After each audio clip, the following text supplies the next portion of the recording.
Ladies and gentlemen, friends, colleagues, I am pleased to join you for this special occasion to mark the 40th anniversary of the 1982 United Nations Convention on the Law of the Sea. How fitting it is that we are speaking about this on the same week that this important regional session on Pacific maritime boundaries. Unfortunately, I could not join you in person due to other official commitments. May I also take this opportunity to thank SPC for the lead in this important work. Your leadership has allowed this work to progress in a very profound way. I also thank the consortium of partners for their effort in this work and for resuming the important annual working sessions following the lockdowns of the COVID-19. Most importantly, I wish to congratulate each and every one of you, officials, experts from all forum member governments, for the significant work that you are doing to clearly define and map out the limits of our Blue Pacific continent. As the convention turns another decade older, we reflect on the significant role of the law of the sea in shaping our region and the vision and goals of our leaders, culminating in the 2050 strategy for the Blue Pacific continent.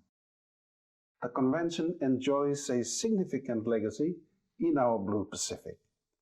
As you note, this would include a suite of regional agreements and mechanisms critical for our economic prosperity, the Forum Fisheries Agency, the Western and Central Pacific Fisheries Commission, the parties to the Nauru Agreement, to name a few, are all legal frameworks under the ambit of the Law of the Sea Convention.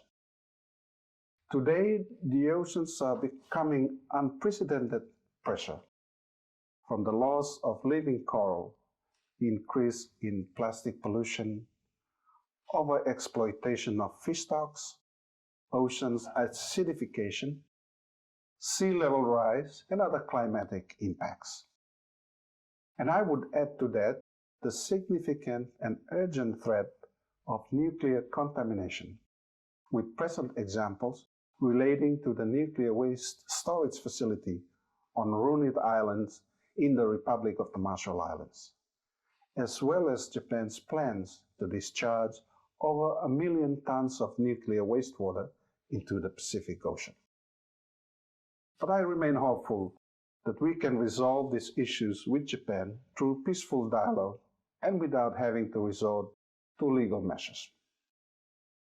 But the declining ocean's health ultimately affects us all, so we must continue to set global leadership, take leadership for the health and resilience of the world's oceans with the same determination, stewardship, and ownership demonstrated by the region throughout the last decades.